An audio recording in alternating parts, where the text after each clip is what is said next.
सध्या लोकसभेची रणधुमाळी संपून आता विधानसभेची सुरू होणार आहे। अवघ्या काही दिवसानंतर दिवसावर येऊन पोहोचलेली आहे विधानसभा निवडणूक। आता यावेळेसच बघा, महायुती आणि महाविकास आघाडी असे पर्यायाने दोन एक मोठे पक्ष हे महाराष्ट्रामध्ये एकमेकांच्या विरोधामध्ये हे निवडणूक लढणार आहेत।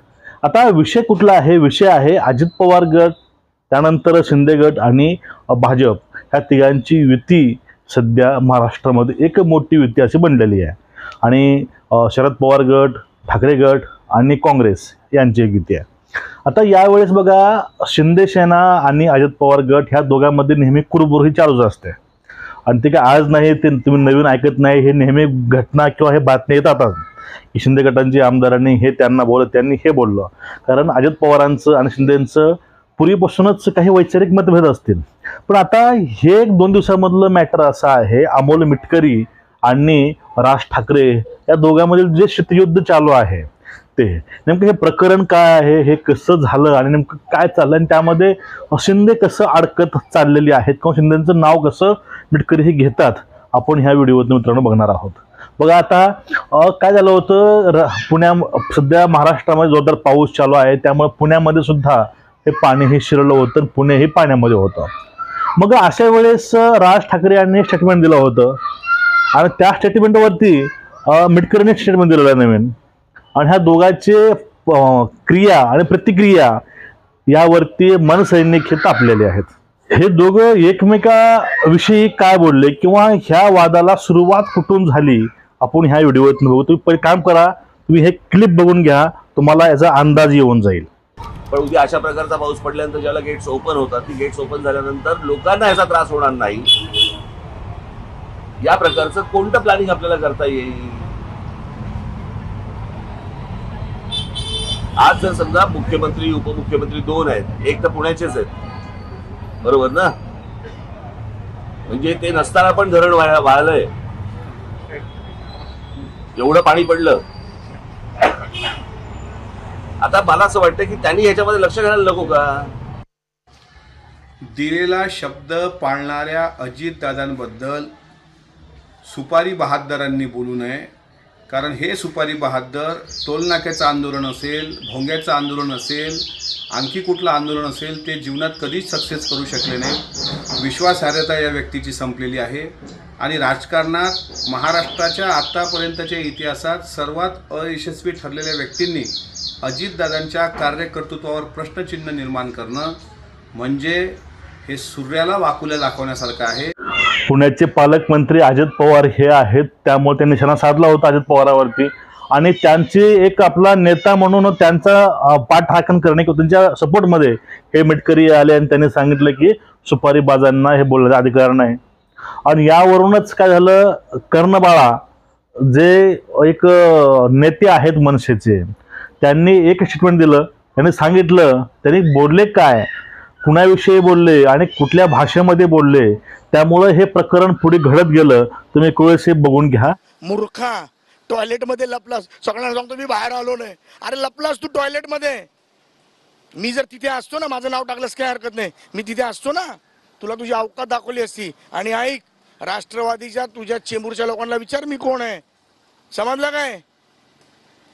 तुला बोललोय ना, कुथवणार म्हणजे कुथवणार, तुला तुडवणार, तुला कुत्र्यासारखा मारणार, कुत्र्यासारखा, समजलं? हरामखोरासारखं बोलू नको, मर्यादा ठेव, मर्यादा पाळ। भाषेची मर्यादा सर्वांनी पाळावी, जी आम्ही पाळतोय।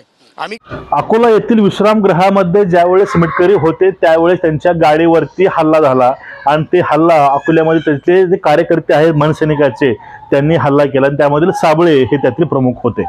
पण त्यांना मागून चिथावणी दिली म्हणजे कर्णबाळा यांनी, आणि ते गाडी फुटली गेली। त्यानंतर तेथील स्थानिक पोलिसांना, SP ला हे अजित पवारदादांनी आणि त्यानंतर गृहमंत्र्यांनी फोन केले होते, पण त्यावरतीही त्यांनी कुठली ॲक्शन घेतली नाही आणि त्यावरती मनावासा रिस्पॉन्स हा यावेळेस मिळाला नाही। आणि त्यांनी ह्या धमक्या दिल्या, त्यांच्यामुळे ही धमक्या भेटल्या, त्यांच्यावरती कुठल्या प्रकारचा गुन्हा दाखल झाला नाही असा आरोप हे मिटकरी साहेबांनी केला होता।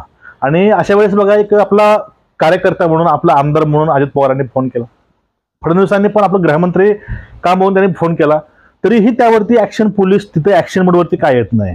तिथं हा एक मुद्दा येतो. आणि पुढला मुद्दा कुठला आहे? तो मुद्दा म्हणजे शिंदे साहेबांनी त्या ठिकाणी त्यांना फोन केला नाही.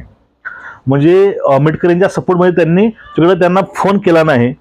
त्यामुळं अमोल मिटकरी आहेत त्यांनी वारंवार एक गोष्ट ते सांगतात की आम्हाला अपेक्षा मुख्यमंत्री म्हणून एवढी होती की असल्या घटनेला पाणी न घालता किंवा न वाढवता या ठिकाणी त्यांनी फोन नाही केला.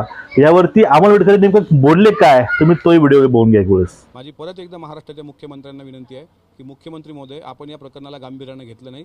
माझा जीव जाण्याची शिंदेसाहेब वाट पाहत आहेत का, याचं उत्तर शिंदेसाहेबांनी द्यावं. आणि जर पाहत नसतील तर दुनबाळे जो आहे त्याच्या मुसक्या आवळून इथं आणा.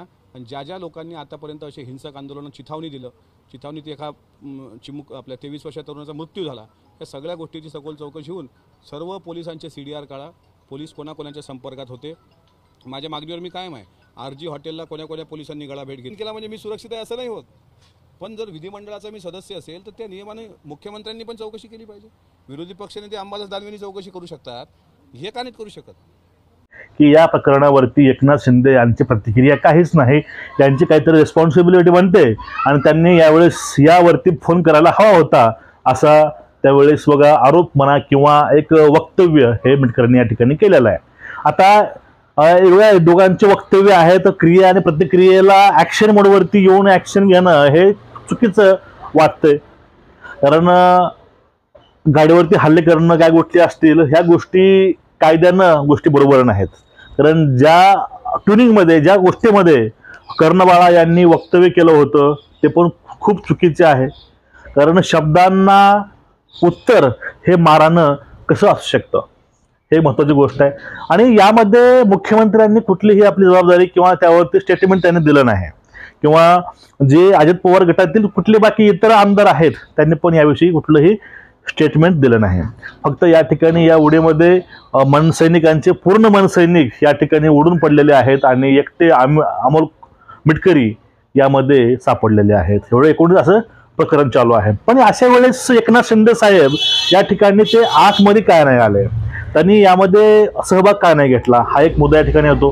पण या ठिकाणी आपण बॅकफूट बघूया आपण की मागं म्हणजे काही दिवसापूर्वी ज्यावेळेस महाराष्ट्रामध्ये मराठा आरक्षण हे चालू होतं त्यावेळेस सुद्धा शिंदे साहेबच नेहमी ॲक्शन मोडवरती असायचे.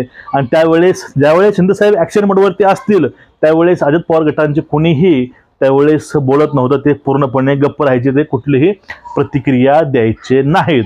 इथपर्यंत ह्या गोष्टी होऊन गेलेल्या आहेत. आणि अंतर्गत जे यांचा कलह आहे, वैयक्तिक जे मतभेद आहेत ते मतभेदाची कुरबुर हे नेहमी महायुतीमध्ये यायची. आणि निकालानंतर असंही वाटलं गेलं की अजित पवारला आता भाजप हे पक्षामधून बाहेर काढून टाकेल, ह्या पण अफवा त्यावेळेस पसरल्या होत्या. एकूणच युतीमधील जे शीतयुद्ध आहे ते शीतयुद्धामुळं शिंदे साहेबांनी यावेळेस तिथं फोन केला नाही का, हा पण प्रश्न लोकांना पडतोय, लोक असं विचारतात. त्यानंतर या ठिकाणी अजून प्रश्न येतो तो म्हणजे काय, राज ठाकरे आणि शिंदे साहेब यांचे असणारे चांगले संबंध. बघा शिंदे साहेब शिवसेनेचा घटक होते आणि राज ठाकरे पण काही काळी शिवसेने घटक होते आणि दोघांची जी विचारसरणी आहे, दोघांची जे एक दृष्टी आहे ते सेमच आहे. कारण बघा मोदीसाठी त्यांनी भाजपला पाठिंबा दिला, तोही बिनशर्त लोकसेवेसाठी.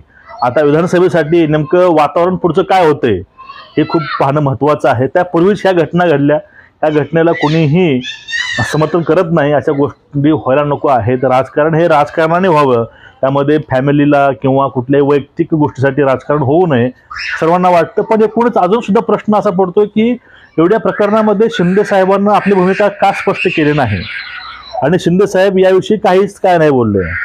तुम्हाला एकूणच याविषयी नेमकं वाटतंय काय, शिंदे साहेबांची चुप्पी सरायचं कारण काय आहेत, यावेळी शिंदे साहेब का नाही बोलू शकले, साहेबांनी याविषयी या वक्तव्यावरती का नाही बोललं, तुमचं एकूणच याविषयी मत काय असेल ते नक्कीच कमेंट करून सांगा मला. नमस्कार, जय हिंद. चॅनलला सबस्क्राईब करा.